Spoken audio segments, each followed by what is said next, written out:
When we think of confessions, we imagine the truth. We picture a suspect breaking down in an interrogation room, admitting to unspeakable crimes, and finally giving victims' families closure. But in reality, not every confession is born from guilt. Across America and around the world, innocent men and women have confessed to murders, rapes, and violent crimes they never committed.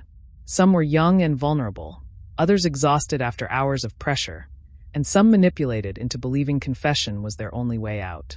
Their faces tell the same story: confusion, fear, desperation, and the haunting realization that words spoken in a small interrogation room could steal decades of freedom, or even life itself. Imagine this.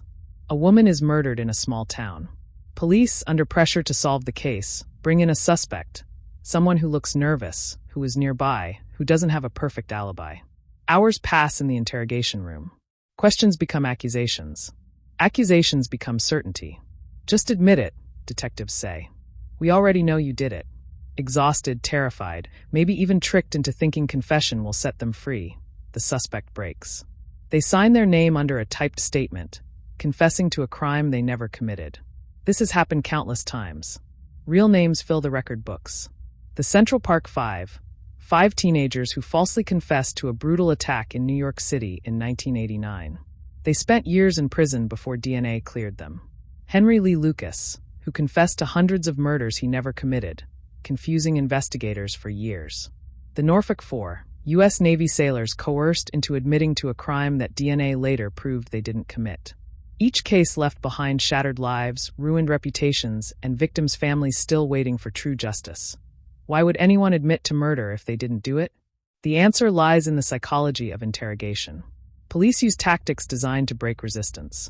Hours of questioning without rest, promises of leniency, threats of harsher punishment, lies about evidence. We found your fingerprints, or your friend already confessed. Under this pressure, people can reach a breaking point. They begin to believe that confessing is their only escape. Some convince themselves they might have blacked out or forgotten the crime. Others confess just to end the relentless interrogation, even if it means facing prison. To them, the immediate relief of signing that paper feels better than the unbearable weight of the interrogation room. What they don't realize is that once they confess, the system rarely lets go. False confessions unravel in 2 ways, either through the discovery of new evidence or through DNA. Take the Central Park Five. For years, their confessions were used to justify their convictions. But DNA at the crime scene didn't match any of them. Decades later, the real attacker, Matias Reyes, confessed and his DNA matched perfectly. Or consider Henry Lee Lucas. His confessions solved hundreds of cold cases on paper, until investigators realized he couldn't possibly have committed all the murders some took place in different states on the same day. DNA became the ultimate truth teller in these stories. It exposed lies, overturned wrongful convictions, and set the innocent free. But by then, years of their lives had already been stolen. The tragedy of false confessions is twofold. First, innocent people lose everything: their freedom, their futures, their families. They spend years in prison carrying the label of murderer when they never committed the crime. Second, real killers walk free. While police close cases with a signed confession, the actual criminals remain outside, free to harm again. The illusion of justice masks the truth, and victims' families are robbed of real closure. The emotional toll is devastating. Imagine being a teenager like the Central Park Five, pressured into confessing to a crime you didn't commit, then hearing the world call you a monster. Imagine spending years behind bars, every day repeating the same thought: I didn't do this. False confessions are not just legal failures. They're human tragedies that end prison, the wrongfully convicted struggle with guilt and shame. Some blame themselves for giving in. Others live in anger, knowing the system betrayed them. Families fall apart. Parents die before their children are freed.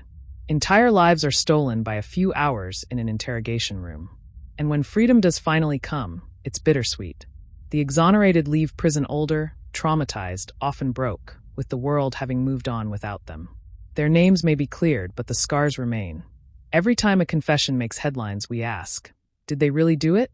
Most of the time, the answer is yes. But sometimes the most shocking twist in true crime isn't who committed the crime. It's who confessed to it. And when killers confess to crimes they didn't commit, the line between truth and lies becomes dangerously blurred. The victims are denied justice. the innocent are punished. And we, as a society, are left with a haunting question. If a confession isn't always the truth, how do we know when justice has truly been served?